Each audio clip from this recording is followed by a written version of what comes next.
చాలా అయిపోయినాయండి, విపరీతంగా కుక్కలు అయిపోయినాయి. ఎక్కడ చూసుకున్నా కూడా మనం ఒక చోటకి వెళ్తే మనుషుల కంటే ఎక్కువ కుక్కలు ఎక్కువ కనిపిస్తున్నాయి. చాలా ప్రాబ్లమ్స్ ఫేస్ చేస్తున్నాం మనం బయట.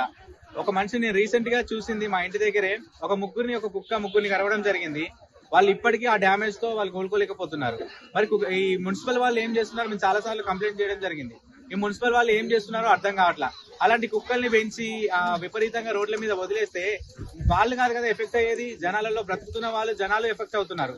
ఆ కుక్కల్ని తీసుకెళ్లిపోయి ఇక్కడ అడవిలలో వదిలేయంటారా బాబు అని రిక్వెస్ట్ చేస్తున్నాం మేము మున్సిపల్ వాళ్ళని. ఇప్పటి వరకు ఒక్కరు కూడా పట్టించుకున్న పాపాన పోలే. నేను ఒకటే చెప్తున్నానండి, కుక్కలు మాత్రం ఉండకూడదు. ఆ కుక్కల్ని పెట్టుకొని ఈ జనాల మీదకి పంపించేసి అవి బాగా ఏంది, ఈ జనాలు కూడా చెత్త ఎక్కడ పడితే అక్కడ పడేస్తున్నారు. నాన్ వెజ్ తింటున్నారు, ఆ నాన్ వెజ్ బొక్కలు రోడ్ల మీద పడేస్తున్నారు. అరే మరి మీ ఇంట్లో చెత్త కుండీలు లేవా, లేకుండా చెత్త వ్యాన్లు రావట్లేదా, మాకు అర్థం కావట్లా. మీరైతే పోయి చెప్పేసి మీరు తిన్న తిండిని బయట వేయలేరు కదా, మీరు తినే తిండిని ఆ కుక్కలకు అలవాటు చేస్తున్నారు. ఏదో పెద్ద సమాజ సేవ చేస్తున్నాం మేము, సమాజంలో పెద్ద ఇంతకంటే పెద్ద ఏమంటారు అన్నదానం లాంటిది కుక్కలకి బొక్కల దానం చేస్తున్నాం అని చెప్పేసి అనుకుంటున్నారేమో, కానీ దాని వల్ల చాలా పాయిజన్ అవుతుంది. అవి తిని కుక్కలు ఆ బొక్కల కోసం మీ ఇంట్లో ముంగడికి వస్తే మంచిగున్న వాళ్ళ ఇంట్లో ముంగడి కూడా వచ్చి ఆ కుక్కలు ఆ బొక్కలు కావాలని ఎగబడుతున్నాయి. కరిచి వెళ్ళిపోయిన తర్వాత పాయిజన్ అయ్యేది, ఎఫెక్ట్ అయ్యేది జనాలకి. కాబట్టి మీ ఇంట్లో చెత్త కుండీలు ఉంటాయి, ఆ చెత్త కుండీలలో ఆ బొక్కలు పడేసుకోండి. మీరు తిన్న తిండిని దాచి పెట్టుకొని తినండి, కానీ బజార్లో వేయకండి. ఇలాంటి కుక్కల్ని అలవాటు చేయడం వల్ల చాలా అయిపోతుంది. ఒక కుక్క వల్ల చాలా 10 కుక్కలు వస్తున్నాయి. రోడ్ల మీద నిద్రపోవడానికి కానీ బయట తిరగడానికి కానీ చిన్న చిన్న పిల్లల్ని పట్టుకుంటున్నాయి కుక్క పిల్లలు.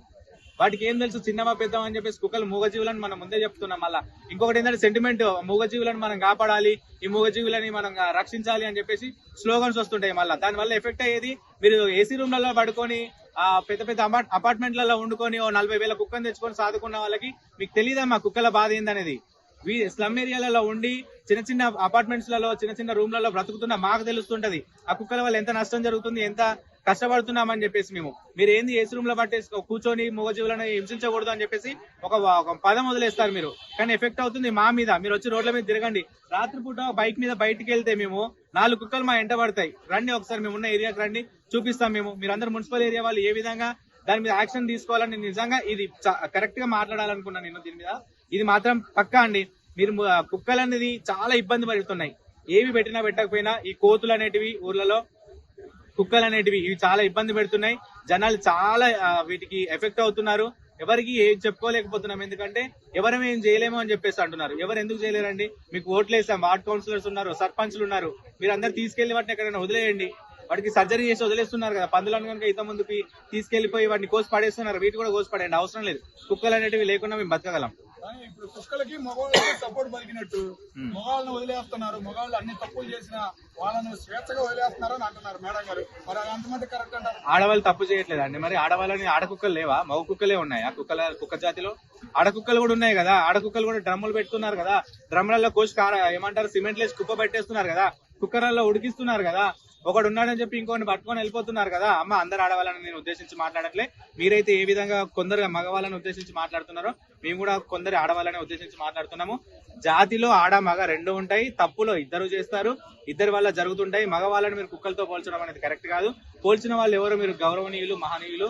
సో మీరు కూడా మీరు ఒకసారి క్వశ్చన్ చేసుకోండి, అది కరెక్ట్ మాటలు మాట్లాడుతున్నామా. ఈ మధ్య ఒకటి బాగా ట్రెండ్ అయిపోయింది. నాకు సోషల్ మీడియా ఉంది, నేను బయటకు ఒక మాట మాట్లాడేస్తే ఫేమస్ అయిపోతాం, లేకుంటే నేను మాట్లాడింది వేదం అయిపోతుంది. మా వెనుక 4 గొప్ప వాళ్ళు ఉన్నారు, మేము ఏం మాట్లాడినా చూసుకుంటాము, మళ్ళీ వచ్చి సోషల్ మీడియా ముందు మళ్ళీ 4 కన్నీరు చుక్కలు కార్చేస్తాము అని అనుకుంటున్నారు తప్ప. కానీ మీరు మాట్లాడే విషయం ముందు, మీరు వదిలే ముందు ఆ వీడియోలలో మీరు మాట్లాడుతున్నది ఏంది, ఏ విధంగా పోతుంది చూసి మాట్లాడండి. మగవాళ్ళని అంటే మాత్రం ఊరుకునేది లేదు. ఆడవాళ్ళు కూడా తప్పులు చేస్తున్నారు, చూపిస్తాం మేము కూడా.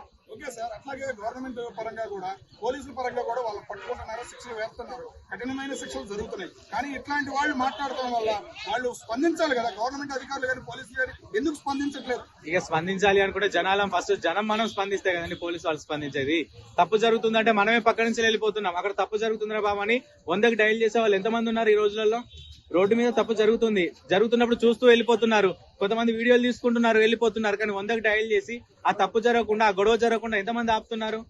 జనాలను మనం స్పందించినప్పుడు బయట పోలీసు వాళ్ళు ఎలా స్పందిస్తారు? వాళ్ళకి ఎలా తెలుస్తుంది? వాళ్ళ పనులలో వాళ్ళకు ఉంటాయండి. ఈ రోజుల్లో ఇచ్చిన పనులు ఎవరు సరిగా సవ్యంగా చేయట్లేదు.